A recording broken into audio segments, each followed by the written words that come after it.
Hey guys, so here we are. First post of the Prophets of BC. Just so right over there. This is my challenge to you. Somebody post tomorrow. And then the day after. And the day after. And then the day after. And then I'll post again. Yeah, because there's 5 of us. So I should be posting on Friday next week. So, yeah.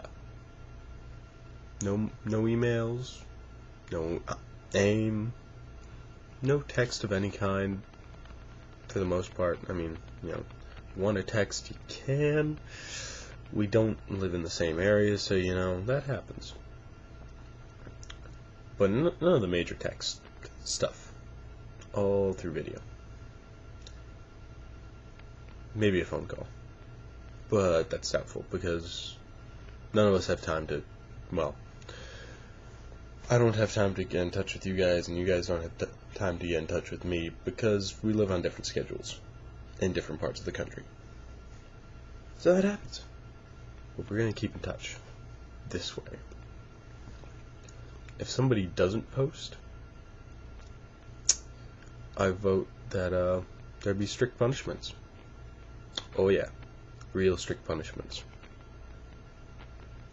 I have no idea what. I'm thinking Jeff's probably the most inventive, and it's going to be up to Jeff. Go Jeff. But as it is Sunday, I have the book of questions here.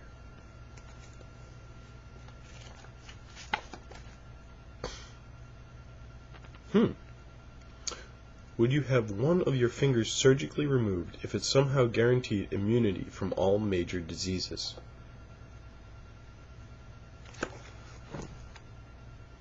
Well, what qualifies as a major disease? I mean, chickenpox isn't a major disease to begin with. When you get older in life, if you can contract chickenpox, it's known as shingles. People die from that stuff. I think. Pretty sure they do. If not, it's at least very inconvenient, requiring hospital stay. Not nearly as nice as chickenpox. So is that a major disease? The common cold is not a major disease. Or is it? Because it lasts a huge length of time. So, is it a major disease? Or would you have a cold all the time? Granted, I probably would, because it would cut down on all hospital bills throughout my entire life. Hopefully. I mean, if you lose your leg in a chainsaw accident, or, you're wrestling with a grizzly bear and suddenly a mountain lion comes out of nowhere and bites into your neck, you're going to have to go to the hospital. That doesn't count as a disease.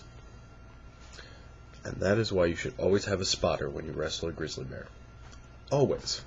Because those mountain lions, they're just dang pesky. Question number 2.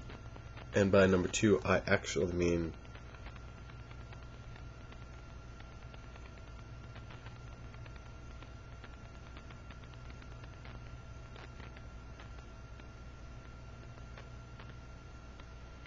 Question number 119.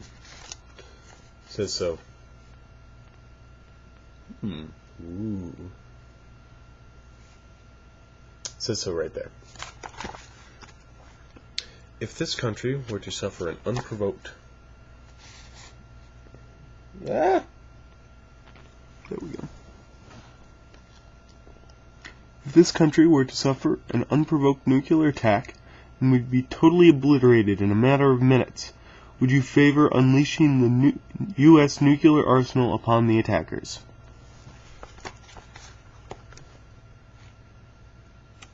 What a silly question. I mean, really? Hang on, let me see where this guy's from.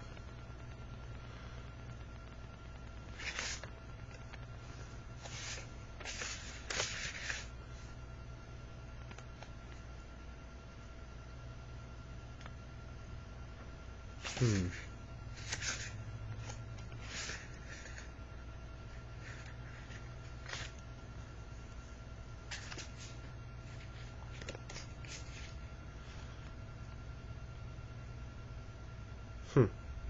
Gregory Stock received his doctorate in biophysics from the Johns Hopkins University in 1977, and has published papers on bacterial motility, amphibian limb regeneration, laser light scattering, and three-dimensional computer reconstruction. He also developed electronic banking software for Citicorp and graduated as a Baker Scholar from the Harvard Business School. He is now writing another book and doing research related to nonprofit foundations. He should know better than to ask a question like that. 119. Let me go back to 119. There. The problem is not whether I would or whether I wouldn't. First of all, unleashing the U.S. nuclear arsenal? Why would I unleash the entire arsenal? One nuke's gonna do it. Maybe two. However, if this country were to suffer an unprovoked nuclear attack. Okay, so the attack was unprovoked and nuclear, so it's extremely devastating. And would be totally obliterated in a matter of minutes.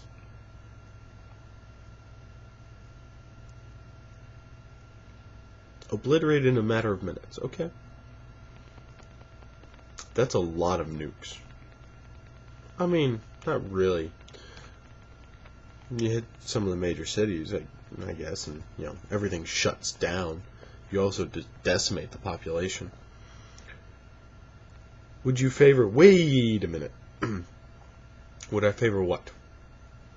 Unleashing the U.S. nuclear arsenal.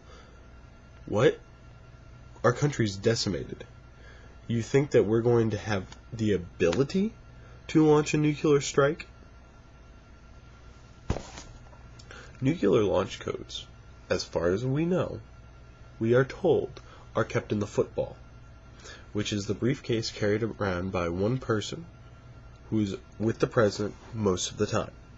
Actually, I think almost all the time, because he wouldn't want to be with the president while he's sleeping or, having marital relations with his wife.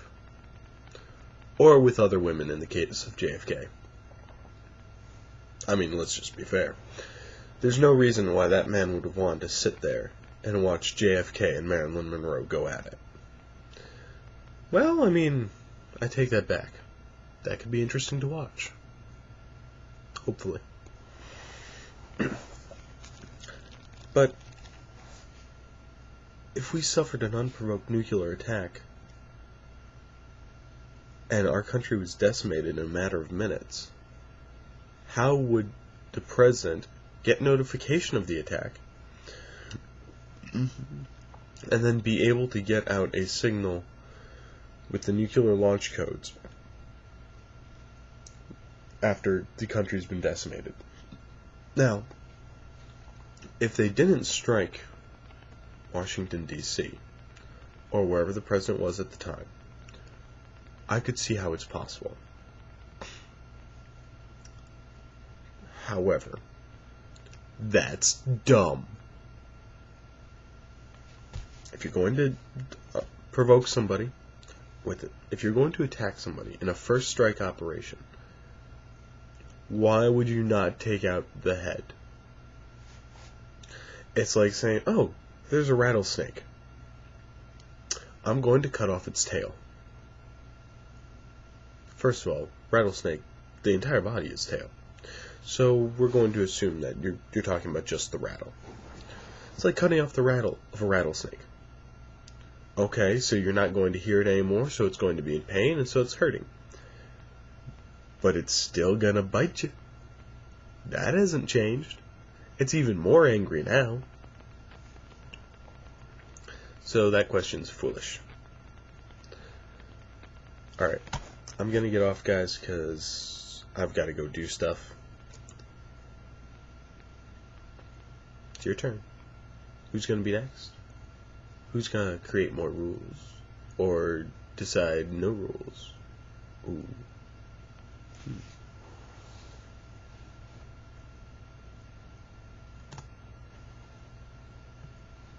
Okay, that didn't work so well. So, bye guys.